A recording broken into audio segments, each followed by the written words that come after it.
ตอนนี้การรับบิณฑบาตจากองค์พระเทรานุเถระก็ถือว่าเสร็จสิ้นเรียนเชิญเรานั่งลงก่อนพระทหารเดี๋ยวค่อยลำเรียงทีหลังนั่งลงก่อนประกอบพิธีไหว้พระสมทานศีลมาที่หลวงตาสมัยท่านบอกเวลาจากท่านได้ก่อนได้สิ่งนี้ที่มีพระทหารอะไรต่างๆแล้วก็วางพระรัตน์ล่าไว้ประกอบพิธีไม่นาน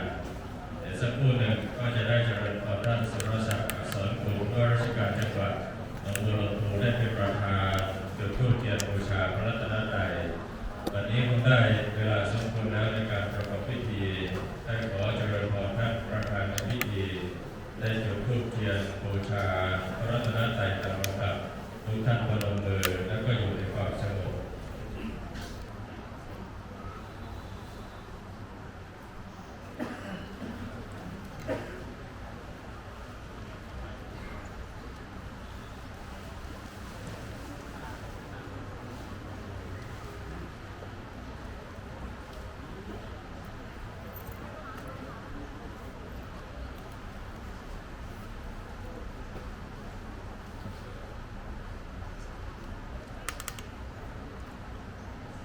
ต่อไป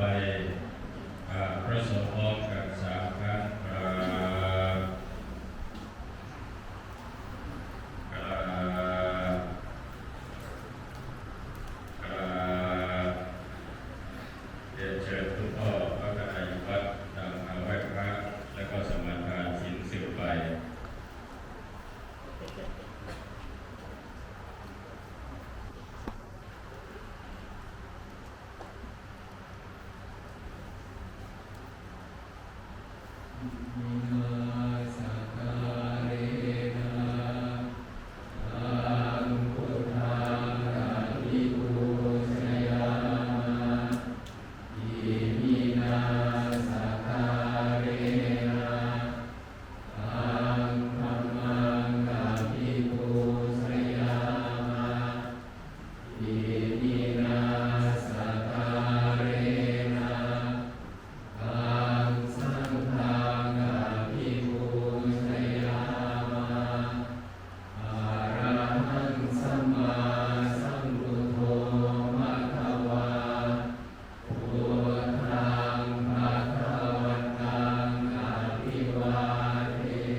ชาจาราเวรมณีสิกขาปะทังสมาธิยามิสาวาทาเวรมณีสิกขาปะทังสมาธิยามิมุสาวาทาเวรมณีสิกขาปะทังสมาธิยามิสุราเมรยมัจจปมาทฐานาเวรมณี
อาวาสเป็นที่สำหรับปฏิบัติหรือว่าเป็นอารามไว้ในบวรพุทธศาสนาดูง่ายๆก็คือได้ร่วมกันสร้างเป็นอาสนะหรือว่าสร้างวัดไว้ในพุทธศาสนาเรียกว่าวัดป่าอานิโรในวันนี้จะทำการเฉลิมฉลองความสำเร็จในการสร้างถาวรวัตถุในพุทธศาสนาในเรื่องการสัตถุพุทธศาสนาเป็นวัตถุเป็นอาสนะและก็มีพระบรมธาตุเจดีย์สถานที่อยู่หรือเป็นสถานที่ประทับบรมธาตุบรมสารีริกธาตุและองค์พระพุทธปฏิมากรองค์รูปพระโสมแทนรูปพระโสมขององค์สมเด็จพระสัมมาสัมพุทธเจ้าโดยสมมติในโลกและก็ปฏิสถานอักษรที่ได้จารึก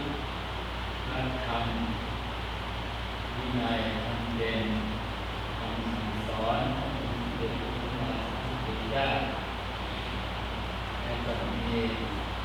รูปพระภิกษุสงฆ์ครูอาจารย์เรียกว่าเป็นส่วนที่เป็นรูปสมมติทำสำเร็จทั่วไปด้วยกำลังพร้อมเพรียงกันในศรัทธาของพุทธบริษัทชาวไทยชาวต่างประเทศบริษัทชาวมาเลเซียอินโดนีเซียหลายๆประเทศที่มาร่วมกันและก็ได้ทำพิธีของความสำเร็จโมทนาสาธุการ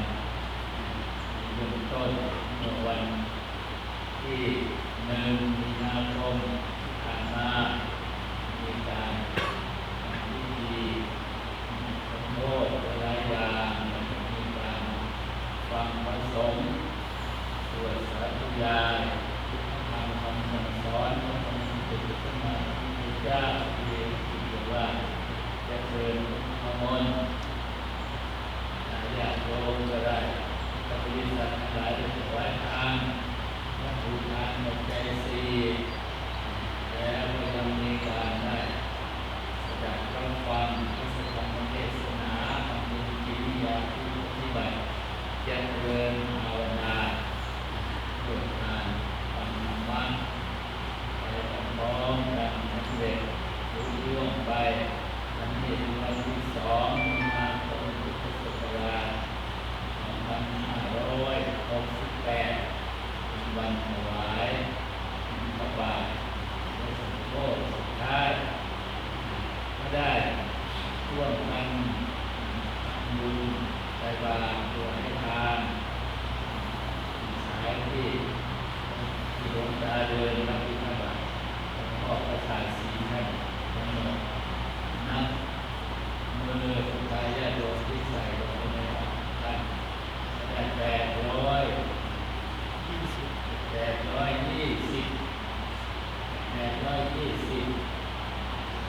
ท่านที่ได้ใส่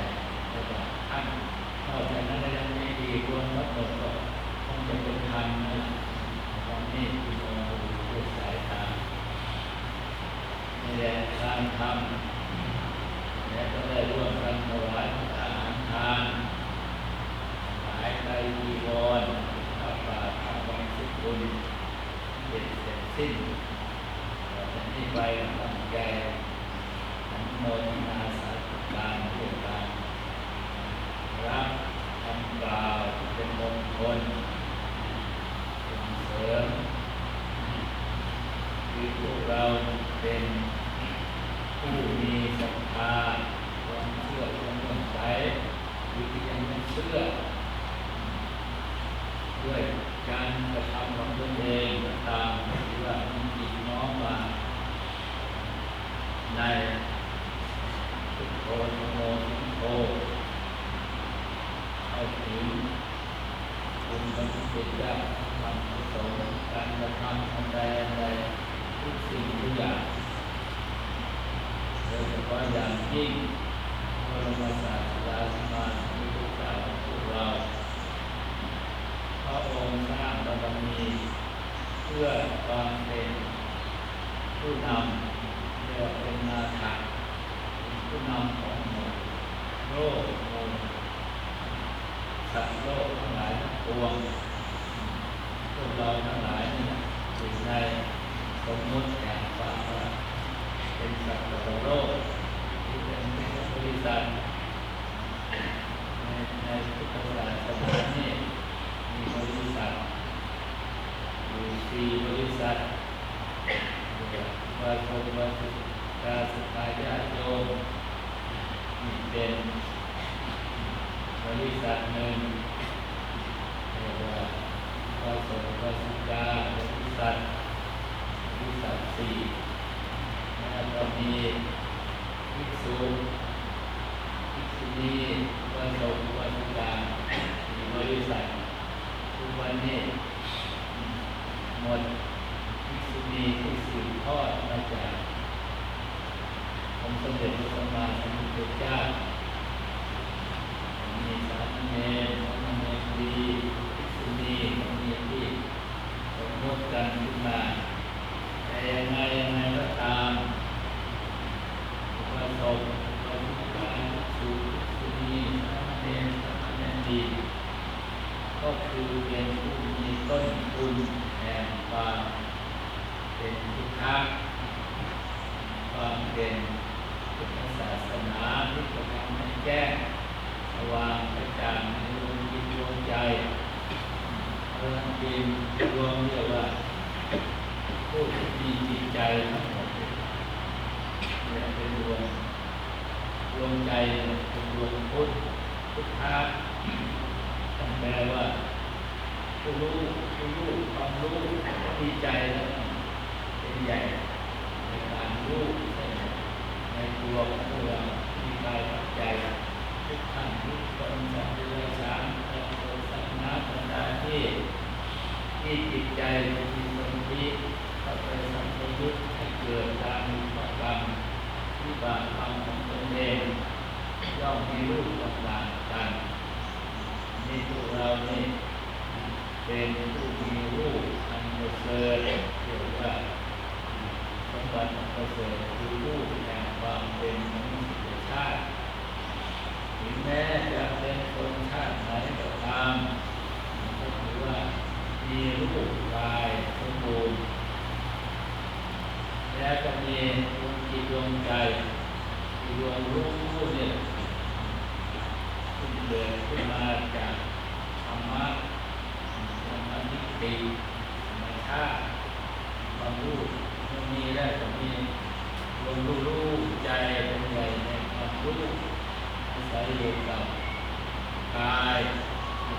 ซึ่งเป็นสมมุติภาพเราเป็นรูปคือรูปสี่รูปดินน้ำไฟลมอากาศและวิญญาณรูปดูกันนี่มีใจนี่แหละเป็นสิ่งสำคัญแล้วอย่างที่เราทุกท่านในความเป็นทุกข์มีทุกข์แต่ยังไม่ถึงพัฒนาก็มาอาศัยดวงทุกข์ที่ท่านพัฒนาแล้วคือทุกข์มหาวิทยาลัยของพระพุทธเจ้าท่านเป็นผู้รู้ผู้ตื่นผู้เบิกบานในธรรมหลายทั้งปวงส่วนพวกเราแล้วพวกเราก็จะมาอาศัยพระองค์ที่ได้สอนประกาศธรรม ลงสู่ดวงจิตดวงใจแห่งความเป็นผู้รู้โดยเฉพาะอย่างยิ่งก็เรียกว่าความรู้ที่อยู่ในรูปแห่งความเป็นมนุษย์สมบัติมนุษยชาติเป็นอย่างพระองค์ทรงประกาศธรรมะการรู้ว่าธรรมะเกี่ยวกับจะมีทั้งห้าเรียกว่าเป็นสถานพระธรรมคำสอนในครั้งแรกก็เรียกว่าผู้มีจิตใจรองรับเพราะฉะนั้นพวกเราถือว่าเป็นผู้มีโชคมีลาภอันประเสริฐที่พระพุทธองค์ได้ทรงตรัสไว้ว่าจิตโฉมนุสสะติลาโภการที่ดวงจิตดวงใจดวงรู้มันจะเข้าสู่สภาวะแห่งความเป็นมนุษย์สมบัติสมบูรณ์บริบูรณ์เป็นสิ่งที่เป็นไปได้ยากผู้ใดเป็นแล้วมีแล้วก็ถือว่าเป็นผู้มีโชคมหาโชคมหาลาภตามภาษิตที่ได้ทรงตรัสไว้และก็มาได้ยินได้ฟังพระธรรมคำสอนของพุทธองค์เป็นฉัมมะสัทธรรมสวนังการที่จะได้ยินได้ฟังรับรู้และคำสอนของพุทธะคำสอนของนักปราชญ์ผู้ที่ปราศจากอาสวะกิเลสทรงมีมหากรุณาธิคุณเมตตาคุณบริสุทธิ์ที่คุณปัญญาคุณยิ่งใหญ่ทั้งพระองค์ที่พระองค์ฝึกและปฏิบัติสร้างปฏิบัติมาทั้งนั้นเนี่ยไม่ได้มาทำมากราบมาสอนนี่คำกล่าวคำสอนของพระองค์โดยเฉพาะอย่างยิ่งท่านก็บอกว่าพระองค์ทรงแสดงที่คาถาคือประกาศธรรมะด้วยการสรรเสริญคุณแห่งการให้ทานทานศีลสวรรค์ตามอธิโมกข์ที่บอกโทษของอาหุติหน้าธรรมกุณาบารมีรูปเสียงกลิ่นรสประสาทให้อาการของความคุ้นเพราะว่าความหลงความนำดวงจิตดวงใจของสัตว์โลกทุกดวงแรกก็จะหลงอยู่ในอาการห้าอย่างนี้เป็นส่วนมากดังนั้นพระองค์จึงบอกโทษความหลงในรูปเสียงกลิ่นรสประสาทมีความอยากกินอยู่สิ่งเหล่านี้เป็นโทษทำให้รับทุกข์กับความเจ็บปวดความไม่สมประสงค์ที่เป็นอนิจจังทุกขังอนัตตาโดยธรรมชาติเพราะฉะนั้นพระองค์จึงแสดงโอ้ธรรมคุณห้าที่เรียกว่านานาจิตโมกข์สุดท้ายก็บอกทางที่จะรอจากหน้าความหลงและเกิดทุกข์ทั้งหลายทั้งปวงด้วยในธรรมะคือการสรรเสริญอันสละธรรมคุณห้าสละออกจากธรรมคุณห้านี่เรียกว่าพุทธเจ้าทรงประทานโอวาทแสดงอาหารเป็นลำดับพวกเราจะได้รับฟังธรรมะจากครูบา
มี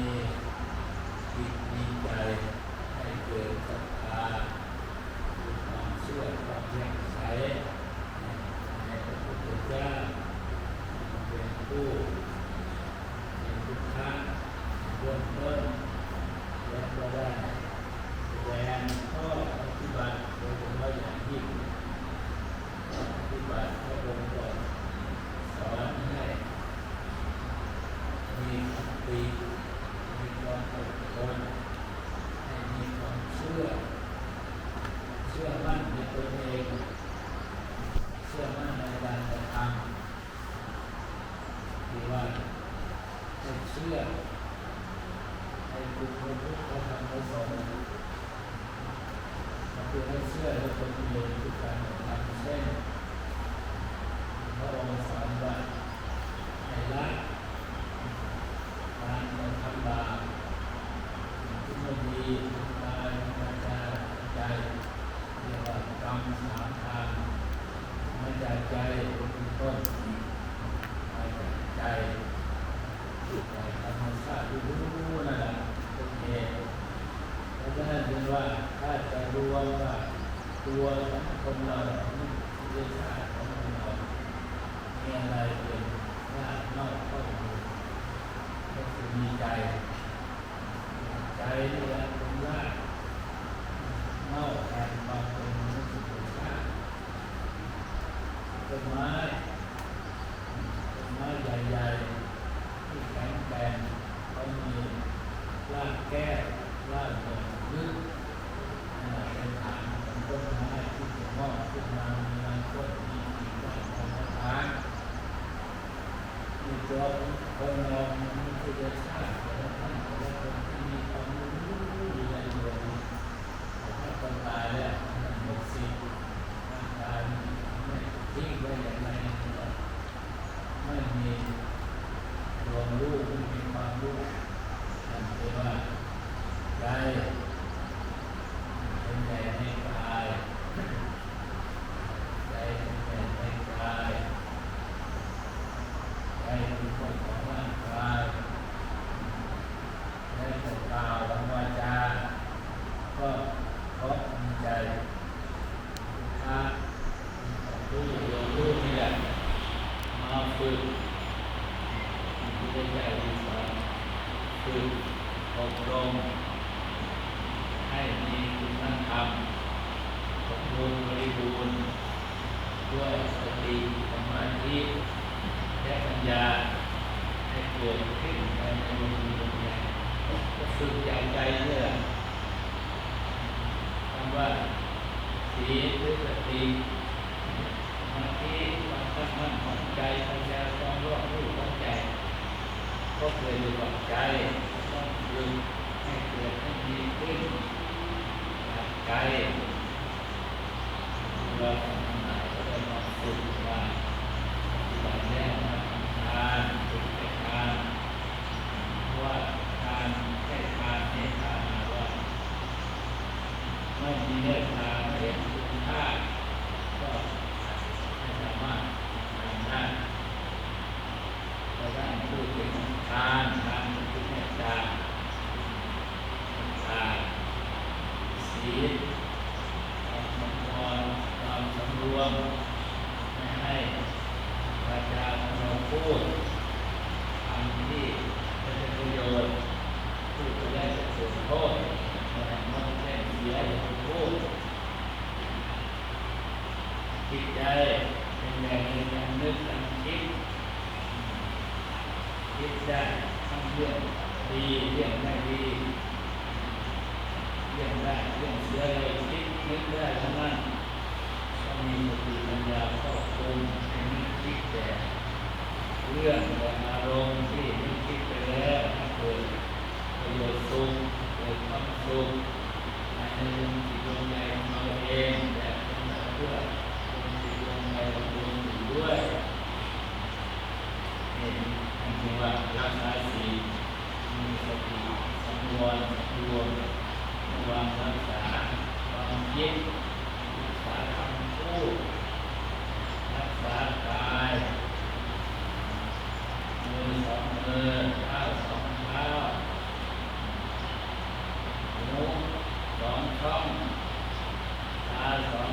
มจมูกของรูนี่แหละมันเป็นอายตนะที่เป็นทัศน์เข้ามาของสิ่งกระทบทั้งหมดนั่นเรียกว่าอายตนะหมดคือสติสมาธิและปัญญาก็คือก็รู้เท่าทันการนึกการคิดพอท่านจึงสอนให้นึกคิดถึงลมหายใจเป็นอารมณ์อยู่ในลมต้นแล้วการสอนโดยองค์สมเด็จพระสัมมาสัมพุทธเจ้าสอนมาบ่อยจากพระสงฆ์ครูบาอาจารย์ที่ท่านทุกปฏิบัติตามท่านก็ได้รับผลเมื่อให้มาฝึกทำความรู้ระลึกรู้อยู่กับลมหายใจเป็นการที่ตั้งก็จะได้สมาธิจิตใจที่เคยคิดดูวันเลยโดยปราศจากสติควบคุมคือคิดและมีเจ้าของดูแลก็เป็นตัวความคิดเป็นที่เป็นสิ่งที่เป็นเหตุให้เกิดความสุขเป็นประโยชน์ความวุ่นวายทั้งหลายก็จะหมดไปความสุขความคิดเป็นฝึกกายให้จับให้ทำแต่สิ่งที่จะเกิดประโยชน์เป็นว่าพยายามจะมาช่วยทำฝ่ายให้มีชอบที่ใช้กายใช้มือให้ข้าวของเราทั้งหมดให้กายให้มือทำเรารับทั้งหมดทั้งสติมาที่จะปัญญาควบคุมก็รู้ตารู้มือนี่หายใจก็รู้การนึกการคิดก็รู้การพูดก็รู้การกระทำเนี่ยเรียกว่าปฏิบัติธรรมเพราะเหตุที่จะให้เกิดกรรมเป็นผลวิบัติพระองค์ได้ทรงสอนไว้แล้วการเป็นกรรมเป็นจริงของมนุษย์ธรรม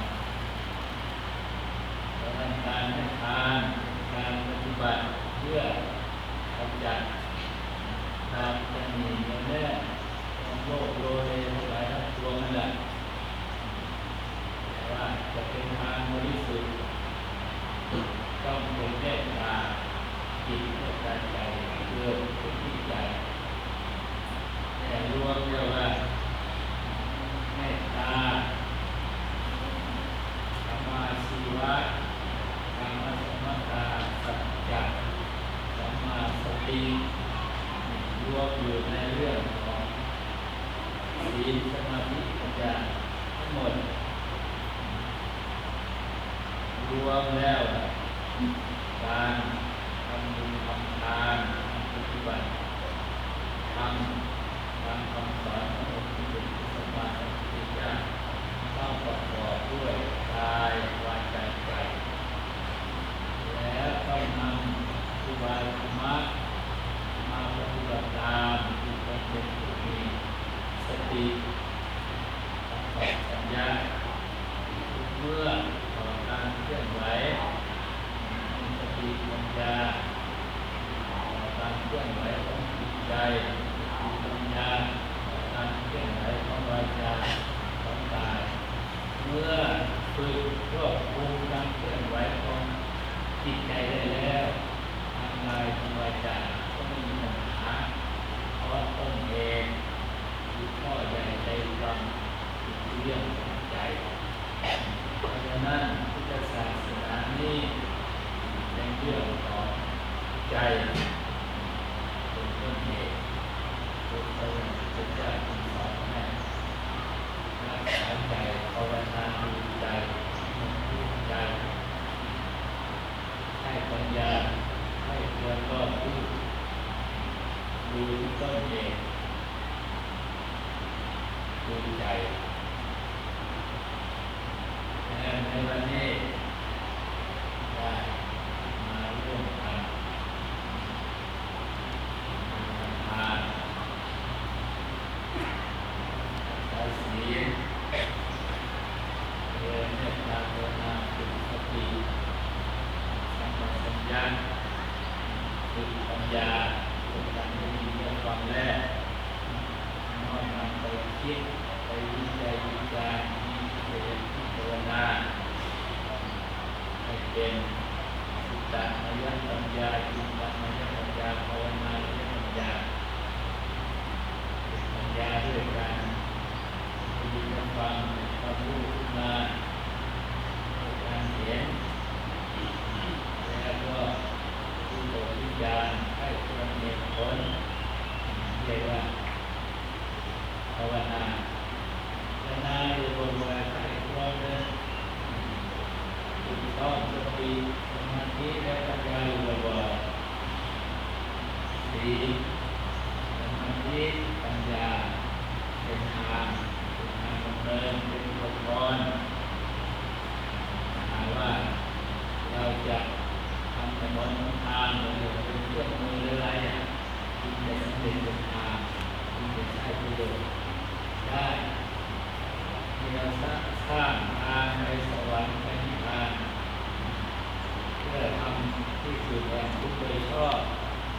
ตามพระธรรมคำสอนของพระพุทธเจ้าไม่ใช่ว่า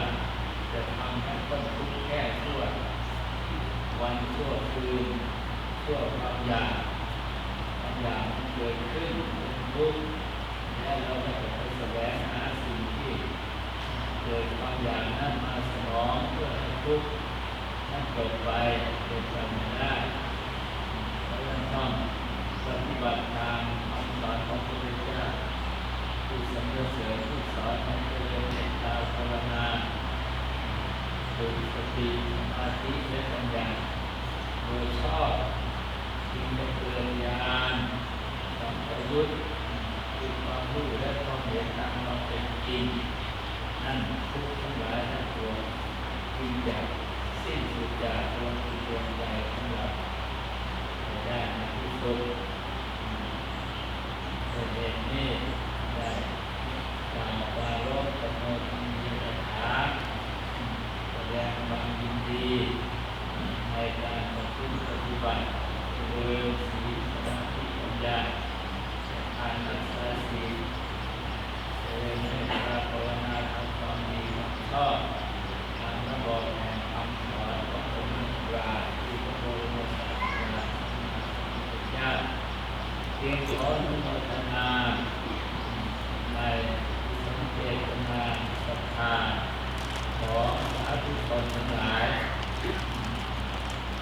ขอจงได้รับผลสำเร็จของทุกท่านจงมีผลด้วยเป็นบุญที่ตะกอนใจทานมีอายุผลยืนมีอายุในการให้ทานรักษาศีลเจริญเมตตาภาวนาให้มีความผ่องใสก็ผ่องใสเองเป็นดวงใจของพวกเรามีความดีในการให้ทานในการมีสติพิจารณาเป็นโทษของความโลภและความโกรธความหลงความโลภก็เป็นความโลภเป็นธรรมชาติความโกรธก็เป็นลักษณะโกรธโดยธรรมชาติความหลงรูปเนี่ยรูปคนเป็นลักษณะของเขาเรามาประพฤติปฏิบัติเรียนเมตตาภาวนาตามคำสอนของพระพุทธเจ้าก็จะเกิดความรู้แจ้งเห็นจริงในสภาวะธรรมทั้งหลายแล้วทุกข์ทั้งหลายสิ้นสุดไปจากความมีดวงใจของเราได้เองที่มีจิตใจของใสบริวารธรรมวันนะผู้ทำกายผู้มีความสวยสดงดงามของความไม่โกรธผู้ที่จะมีผิวพรรณไม่สวยไม่งามเพราะเคยโกรธขึ้นมาบ่อยๆดังเมื่อมาเจริญเมตตาภาวนาแล้วถึงเราแล้วจะสามารถในการให้ทานได้การสละใจสีสู้เหลือทุกคนด้วยกันและจิตใจก็มีความเบิกบานด้วยการให้ทานวันนะสุขะก็เป็นธรรมดาสภาวะแห่งความสุขใจที่เราได้ทำเหตุแห่งความมีและเกิด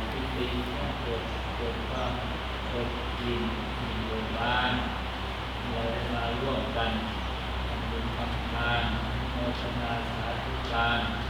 ในการทานสาธิตเจริญเมตตาภาวนา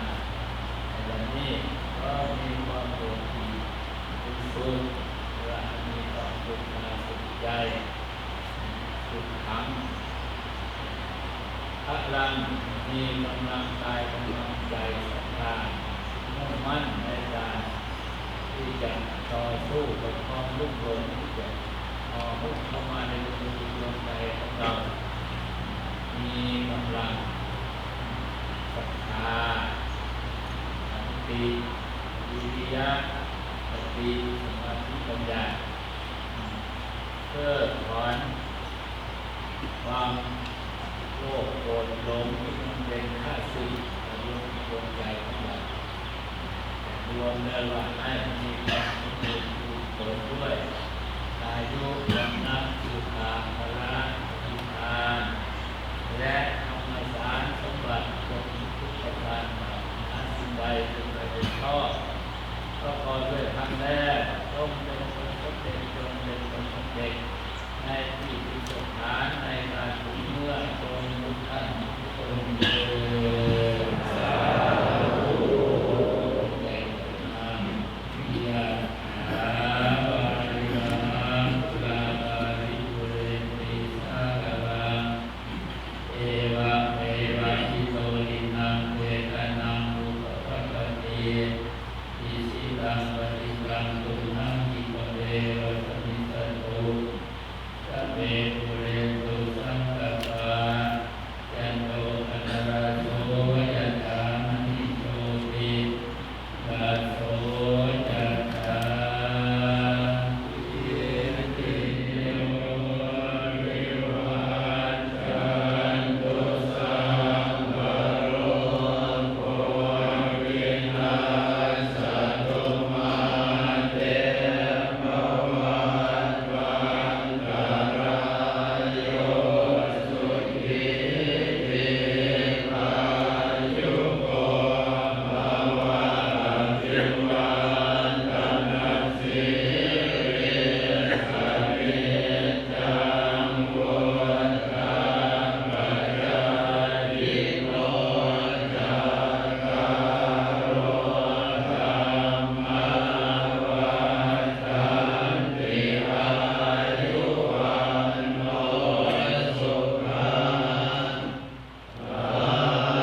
นกับห